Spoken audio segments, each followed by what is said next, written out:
Halo, Assalamualaikum warahmatullahi wabarakatuh. Perkenalkan, nama saya Muhammad Raja Ramdhani dengan NIM 22042268. Saya akan menjelaskan mengenai tugas kuliah saya, menjelaskan materi pertemuan 7 dengan mata kuliah Etika Administrasi Publik dengan dosen pengampu Ibu Yulia Hano Selina, SIP MAP. Baiklah, langsung saja pada materi pertama, yaitu Neo-Weberian State (NWS).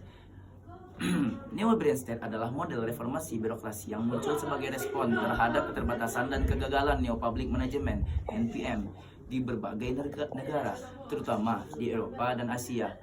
Model ini menegaskan kembali prinsip dasar negara birokrasi klasik Max Weber, yaitu negara yang demokratis dengan dominasi hierarki berbasis aturan hukum, tetapi dengan pembaruan yang menyesuaikan konteks kontemporer seperti globalisasi, teknologi digital, dan tantangan lingkungan.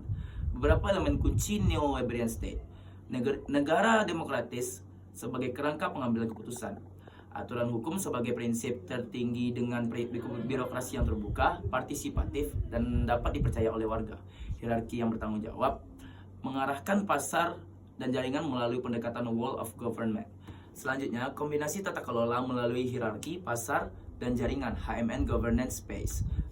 Pendekatan profesionalisme yang menekankan kualitas pelayanan publik dan kebutuhan warga tanpa terlalu mengandalkan mekanisme pasar. Memadukan model birokrasi tradisional dengan digitalisasi dan kolaborasi jaringan sosial. Model ini lebih mengedepankan pelayanan publik yang inklusif dan inovatif serta penanganan krisis yang efektif seperti terlihat pada respon pemerintahan terhadap pandemi COVID-19. Digital Era Governance (DEG).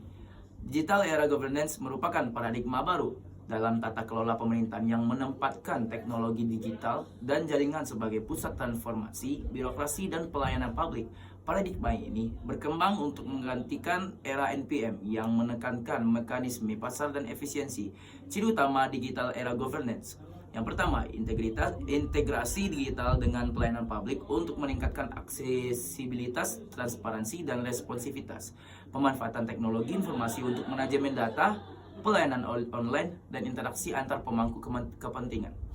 Kolaborasi lintas sektor melalui platform digital untuk koordinasi pemerintahan yang lebih efektif. Munculnya birokrasi digital yang adaptif dan partisipatif. Ketergantungan pada jaringan sosial dan digital sebagai pelengkap pasar dan hierarki dalam tata kelola publik. DEG memandang birokrasi sebagai entitas yang harus mampu bertransformasi secara teknologi dan sosial untuk menghadapi tantangan yang semakin kompleks dan dinamis di era digital. Neo-Public Governance (NPG). Neo-Public Governance adalah pendekatan yang menonjolkan kolaborasi, partisipasi, dan jaringan dalam pengelolaan pelayanan publik. Sebagai evolusi dari NPM, NPG lebih mengutamakan penciptaan nilai publik melalui keterlibatan berbagai aktor dan tata kelola yang terdesentralisasi.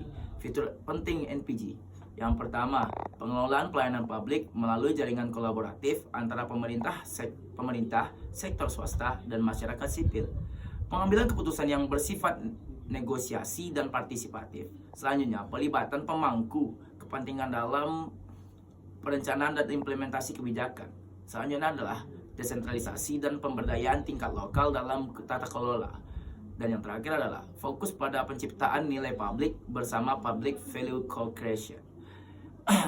NPG berfokus pada bagaimana struktur dan proses tata kelola dapat mendukung kolaborasi yang efektif dan inovasi dalam pelayanan publik, berbeda dengan pendekatan berbasis pasar dan hierarki pada NPM. Materi selanjutnya mengenai pada pertemuan 7 ini ada nilai dan prinsip dalam post Neo Public Management, post NPM. Baiklah, akan saya jelaskan. Post NPM merupakan paradigma tata kelola publik yang muncul sebagai respon atas keterbatasan Neo Public Management (NPM) dengan fokus pada nilai-nilai sosial, demokrasi, kolaborasi, dan integrasi teknologi digital. Berikut adalah beberapa nilai dan prinsip utama post NPM beserta implikasinya terhadap etika dan akuntabilitas publik.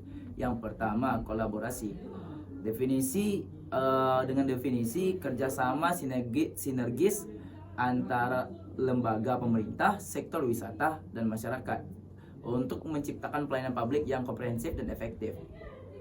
Dengan prinsip pendekatan tata kelola berbasis jaringan dan kerja lintas sektor yang memperkuat koordinasi dan integrasi kebijakan publik. Implikasi etika dan akuntabilitasnya membutuhkan transparansi dan kejujuran antara aktor, bersama tanggung jawab kolektif atas hasil kebijakan, serta mekanisme akuntabilitas yang mendukung pengawasan partisipatif. Selanjutnya adalah citizenship, kewarganegaraan aktif. Dengan definisi peran warga negara sebagai partisipan aktif dalam pengambilan keputusan publik dan pengawasan pemerintahan. Dengan prinsip pemerintahan membuka ruang partisipasi publik yang luas, mendorong keterlibatan masyarakat dalam pembuatan dan evaluasi kebijakan. Dengan implikasi etika dan akuntabilitasnya, pemerintah harus responsif, menjunjung tinggi keterbukaan, dan menjamin hak partisipasi warga, memperkuat legitimasi dan kepercayaan publik. Selanjutnya, poin nomor 3, demokrasi yang partisipatif.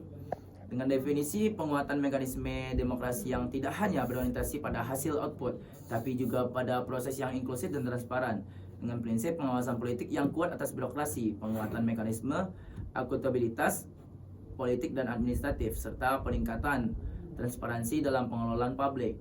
Implikasi etika dan akuntabilitasnya menuntut integritas, keadilan, dan penghormatan atas hak-hak sipil dalam pengelolaan pemerintah. Poin keempat adalah technological determinism atau determinisme teknologi. Dengan definisi pengaruh teknologi informasi dan komunikasi (TIK) dalam mendorong perubahan tata kelola publik dan pelayanan publik, dengan prinsip digitalisasi sebagai pendorong efisiensi, transparansi, dan partisipasi. Namun, teknologi harus dilihat sebagai enabler, bukan solusi tunggal. Dengan implikasi etika dan akuntabilitasnya, perlindungan data pribadi, transparansi algoritme, sekaligus menjamin akses digital yang merata dan inklusif untuk mencegah ketimpangan. Yang kelima adalah akuntabilitas berlapis dan transparansi. Dengan definisi akuntabilitas tidak hanya bersifat vertikal, tetapi juga horizontal dan sosial melalui mekanisme kontrol lintas aktor dan publik. Dengan prinsip pengawasan politik, administratif, hukum, dan masyarakat saling melengkapi dalam menjamin tata kelola yang akuntabel. Implikasi etika dan akuntabilitasnya mendorong bentuk akuntabilitas yang lebih kompleks dan terbuka, dari keuangan sampai fairness pelayanan publik. Yang keenam adalah integrasi dan koordinasi horizontal, dengan definisi pengelolaan antar lembaga secara terkoordinasi dan menyeluruh untuk mengatasi fragmentasi yang terjadi di era NPM. Dengan prinsip penguatan peran negara sebagai fasilitator yang mengharmonisasikan sebagai kepentingan dan kebijakan. Dengan implikasi etika dan akuntabilitasnya adalah menghindari silo birokrasi, mendorong tanggung jawab bersama, dan mengoptimalkan pelayanan publik secara holistik. Baiklah, untuk daftar pustaka yang dari materi yang saya jabarkan itu, saya mengambil daftar pustaka dari Bielinski Birula J. et al. 2017, Neo-Weberian State Theoretical Framework and Practice, Costing, Journal of Economic, Business, and Accounting. Selanjutnya ada Bokert G. 2022, The Neo-Weberian State from Ideal Type Model to Reality, University College London. Dan yang terakhir adalah dari Dressler 2005-2009, Neo-Weberianism dan Modern Public Administration. Baiklah, itulah penjabaran materi dari saya. Jika ada yang salah mohon dimaafkan. Wabillahi taufiq wal hidayah. Wassalamualaikum warahmatullahi wabarakatuh.